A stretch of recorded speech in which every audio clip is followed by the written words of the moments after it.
여러분 안녕하십니까. 11월 26일 주말 아침 김경국의 오늘 시작하겠습니다. 김기현 대표를 포함한 국민의힘 지도부와 중진들의 희생을 놓고 여권 내부의 갈등이 지금 극심해지고 있죠. 그 와중에 한동훈 법무장관 그리고 원희룡 국토교통부 장관이 국민의힘 새 희망으로 급부상하고 있습니다. 강서구청장 보궐선거, 서울 강서구청장 보궐선거 완패 이후 당 분위기 쇄신 차원에서 이대로는 안 되겠다는 절박함에서 혁신위원회를 띄웠죠. 그런데 그 혁신위가 지금 존폐 기로에 내몰려 있습니다. 만약에 혁신위를 조기 해체하는 그런 수순을 밟게 될 경우 여권 분위기는 다시 한번 또 비대위를 설치해야 되는 그런 분위기로 휩쓸려 가겠죠. 이런 절체절명의 상황에서 한동훈, 원희룡 두 장관이 당을 견인하고 있는데 두 사람을 앞으로 어떻게 활용할 것인지 오늘은 그 두 사람에 대한 활용 방안에 대해서 여러분과 얘기를 나눠볼까 합니다.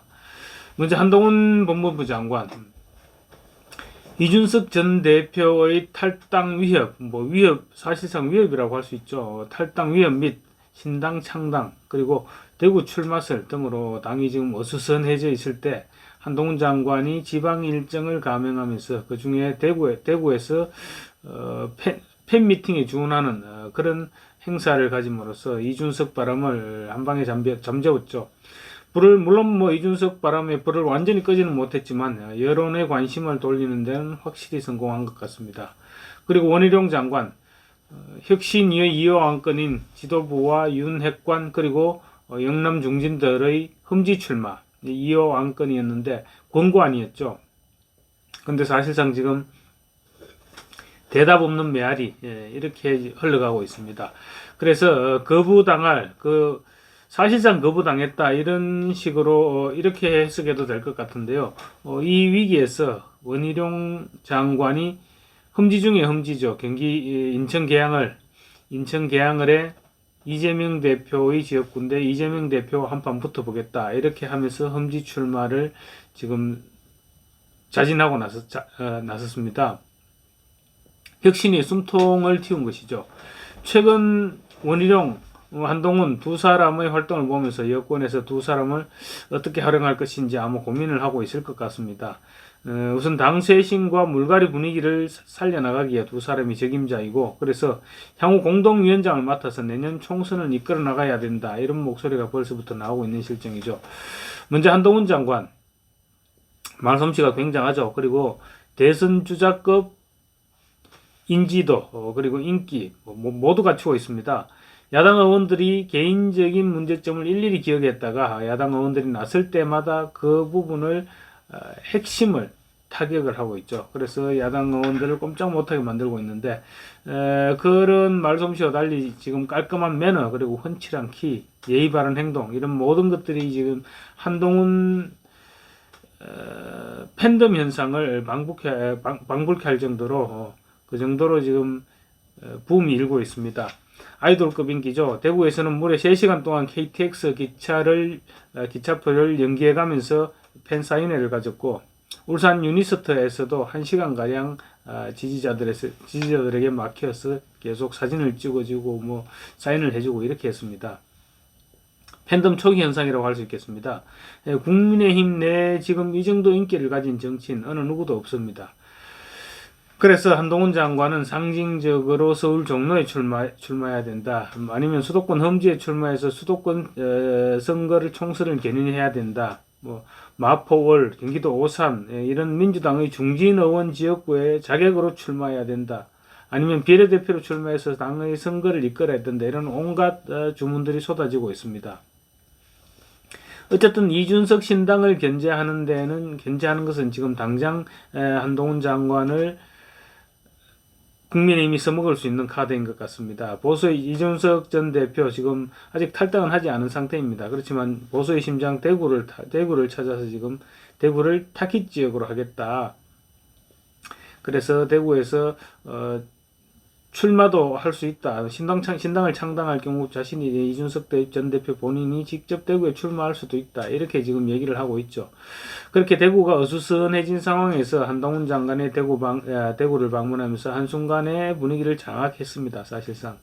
그래서 당황한 이준석 대표, 한동훈 장관에게 미래의 경쟁자 운운하면서 지금 끼어들고 있는데요.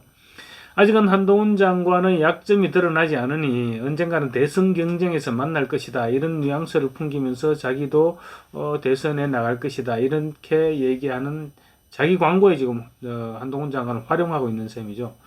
근데 실상 한 장관은 이준석 전 대표는 지금 안중에도 없어 보입니다. 그런데 이준석 전 대표는 한 장관이 지금 인기가 있는 것은 초반의 주목 현상으로 별것 아니다.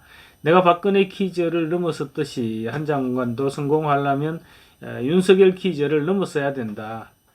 한 장관이 화법은 좋은데 등판이 너무 빨랐다. 이런 여러 가지 말들을 내놓고 한 장관과 관련된 말들을 내놓고 있는데요. 이 말은 계속 나도 좀 봐달라. 이런 아우성으로 지금 느끼고 있습니다. 국민의힘은 지금 이준석 전 대표의 청년층에 있어서의 지지, 그 지지를 한동훈 장관이 붙잡아 줄 것을 기대하고 있습니다. 한 장관이 지역 현장을 방문할 때 적지 않은 수의 2030들, 그러니까 이준석 전 대표의 핵심 지지층이죠. 2030 세대들도 환호성을 보냈고, 또 지난 7에서 9일 갤럽 조사에서는 미래 정치 지도자 선호도 조사였습니다. 이 조사에서는 한동훈 장관이 13%, 이준석 전 대표가 3%를 차지하는 이런 2030 세대에서입니다. 이런 결과도 나타났습니다. 한 장관은 젊은 층이 중요시하는 원칙과 상식을 강조해서 확장성도 있다. 이런 평가죠. MZ세대 문화에도 관심을 갖고 있고, 또 한 장관은 술을 마시지 않습니다. 그러다 보니 여가 시간이 비교적 많을 수가 있는데요. 그 시간에 게임도 즐기고, 또 문재인 정권에서 좌천됐을 당시 그때도 게임을 많이 즐기고 했다고 합니다. 어쨌거나 2030 세대에서 한 장관이 충분히 소구력이 있다. 이렇게 국민의힘에서는 판단하고 있습니다. 그래서 공동선대위원장으로 전국 선거를 지원하고 바람을 일으키는데 한 장관이 최적임자다. 여기까지는 지금 대체로 이견이 없는 것 같습니다. 다만 이제 비대위원장 얘기도 나오는데요. 비대위원장으로 나설 경우 국민의힘이 윤석열 정당이다. 이런 그런 이미지가 고착화될 수 있고, 또 윤석열 정권을 심판하는 정권 심판론, 이런 부분에 초점이 맞춰져서는 여당에서 결코 이뤄올 것이 없겠죠. 그리고 한 장관의 경우 정치 경력이 지금 일천합니다. 그렇기 때문에 비대위원장으로서는 좀 적합하지 않다. 그리고 만약에 비대위원장을 맡아서 총선을 치렀는데 그 총선에 앞선 공천에서부터 실패를 할 경우 정치적 부담이 엄청 커진다. 이런 여러 가지 측면에서 한 장관이 비대위원장은 적합하지 않다. 이것이 저의 판단입니다. 원희룡 장관은 최근 들어 희생과 헌신을 지금 부쩍 강조하고 있죠. 그래서 내부적으로 볼 때는 김기현 대표를 비롯한 당 지도부, 그리고 윤핵관들, 영남에서 3, 4선을 지낸 중진 의원들, 이런 사람들에 대한 험지 출마를 압박하는 카드로 지금 적절히 활용되고 있습니다. 벌써부터. 원 장관은 이재명을 잡으러 가겠다 하면서 적진 한가운데로 뛰어들었죠. 그래서 원 장관과 지금 어제 김기현 원내대표 지역구인 울산 남구에서 의정보고대회를 가졌습니다. 의정보고대회를 가지면서 텃밭 출마 의지를 다졌는데 두 사람 묘하게 대비되지 않습니까?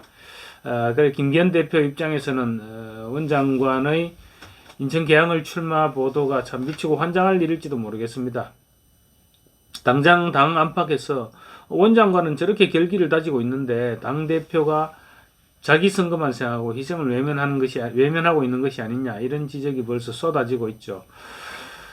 인요한 혁신위의 최대 위기에서 원 장관이 구원투수로 나선 것입니다. 아마 인요한 위원장은 이 같은 원 장관을 중진들 험지 출마 주장을 뒷받침하는 최대 동력으로 해 나가지 않을까 생각됩니다. 원 장관은 어제 인요한 혁신위원장을 만나서 험지 출마 의지를 재확인했습니다. 그러면서 희생과 헌신도 거듭 강조했죠. 원 장관은 지금 이재명 대표의 지역구에서 명운을 건 한판 대결을 벌이겠다, 이렇게 벼르고 있습니다. 자기가 험지 출마의 길을 트겠다는 선언과 함께 대권 주자급으로 스스로 발돋움하는 그런 계기를 마련할 수도 있는 일이죠. 그러면서 다른 중진들을 압박하는 것도 잊지 않고 있습니다. 저를 비롯해서 많은 분들이 혁신과 변화를 위해 쉽지 않은 그런 길들을 함께 열어가자, 이렇게 주문했습니다. 내가 우선 먼저 희생하겠으니 지도부와 중진들 당신들도 따라오시오, 이런 메시지인데 참 받아들이지 않기에는 궁색해지는 그런 내용, 그런 목소리죠.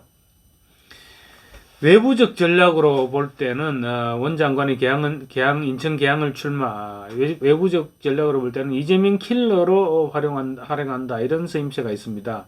지난 대선 당시 원희룡 장관은 대장동 1타 강사로 명성을 날렸죠. 유튜브를 통해 대장동의 비리를 조목조목 지적하면서 이재명 대표와 민주당을 굉장히 곤혹스럽게 만들었던 인물입니다. 그만큼 대장동 의혹 사건에 대해서 원희룡 장관은 줄줄이 꿰고 있다는 것이죠. 그런데 이렇습니다. 사실은 지금 대장동 재판이 막 시작되고 있는데 내년 총선 될 그 4월 그 시점이면 3, 4월이면 대장동 재판이 한참 진행 중일 때겠죠. 이때 원희룡 장관이 이재명 대표의 지역구인 계양을에 출마해서 이재명 대표와 맞붙고 있는 상황이 되는데, 그때 대장동 1타 강사를 다시 자처하고 나서서 이재명 대장동에 대해서 조목조목 문제점을 지적하고 이재명 대표의 관련성을 부각시킨다. 이재명 대표로서는 굉장히 궁색해질 수밖에 없는 상황이 몰리게 되겠죠. 그래서 당 안팎에서 지금 민주당 안팎에서 이재명 대표를 비례대표로 보내야 되는 것이 아니냐, 이런 얘기가 최근 들어 부쩍 높아지고 있는 것이 원희룡 장관의 인천 계양을 출마설과도 무관치 않습니다. 친명 쪽에서는 이재명 대표는 지금 전국 선거를 지휘해야 되는데 원희룡 대표한테 발이 묶이면 민주당 전체 선거에 차질이 생길 수 있다. 이게 지금 이재명 대표를 비례대표로 보내야 된다 하는 논리와 똑같은 논리입니다.